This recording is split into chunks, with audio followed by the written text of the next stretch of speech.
तुम्ही इथं जे आंदोलन चालू आहे जालना नांदेड समृद्धी महामार्गाच्या महाविद्यासाठी जे प्रशासनाकडून पिळवणूक चालू आहे, तर त्याबद्दल तुम्ही आलेला आहात, काय जाणून घेतलं तुम्ही आंदोलकांकडून?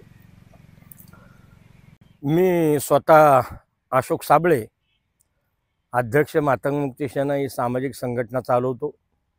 या शेतकऱ्यांचं दुःख ऐकून घेण्यासाठी, जाणून घेण्यासाठी मी इथं आलो। आणि त्यांनी सांगितलं की याच रस्त्यावर दुसरीकडे 1.5 कोटी रुपये भाव देणार आणि ह्या देवमूर्तीच्या शिवारातल्या शेतकऱ्यांना येलो झोन, अजून कोणते झोन, अशा झोन दाखवून 20 ते 25 लाख रुपये एकरानं जमीन खरेदी करणार हे अन्यायकारक आहे। असा दोहरा मापदंड का करतोय महाराष्ट्र सरकार आम्हाला कळत नाही। परंतु जे झाडं आहेत, मोसंबीचे झाडं असतील, नारळाचे झाडं असतील, आंब्याचे झाडं असतील, हे जी फळबागाचे झाडं आहेत, त्या फळबागापासून, त्या फळझाडापासून आपल्याला फळं खायला मिळतात।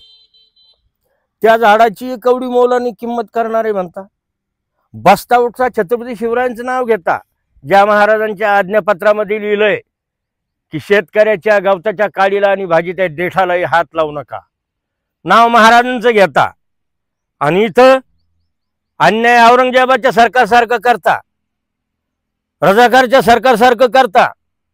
लोक इथं जीव द्यायला तयार झालेत, तरी जिल्हा प्रशासन इथं येऊन साधी भेट द्यायला तयार नाही।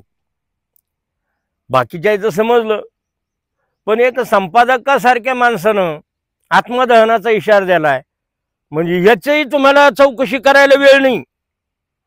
आणि सांगता महाराजांच्या विचारावर चालणारं सरकार, दुबळ्यांचं सरकार, गरिबांचा विचार करणारं सरकार, ह्या गोष्टीचा विचार करावा सरकारनं।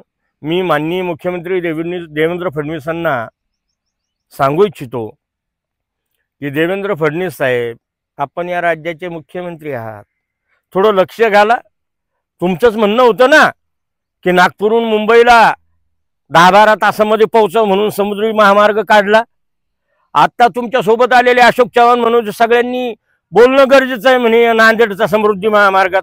बोलले, मग सगळे झाला मंजूर, रस्ता मंजूर झाला, आणि रस्ता मंजूर झाल्याच्या नंतर तुम्हाला शेतकऱ्यांचीच कुर्बानी द्यायची ना। मग आधीच 45% बेकारी आहे, आणि या शेतीवर अवलंबून असणारा शेतमजूर हाही उघड्यावर पडणार आहे शेतकऱ्याबरोबर, यांच्याही हाताला काम मिळणार नाही। आता याच्या पुढे या आंदोलनाला मातंग मुक्ती सेनेच्या वतीनं मी जाहीर पाठिंबा देतो। आंदोलन संपेपर्यंत आम्ही सोबत राहू। या शेतकऱ्यांना न्याय देईपर्यंत मातंग मुक्ती सेना या शेतकऱ्यांच्या सोबत राहील, एवढी मी संघटनेचा अध्यक्ष या नात्यानं ग्वाही देतो।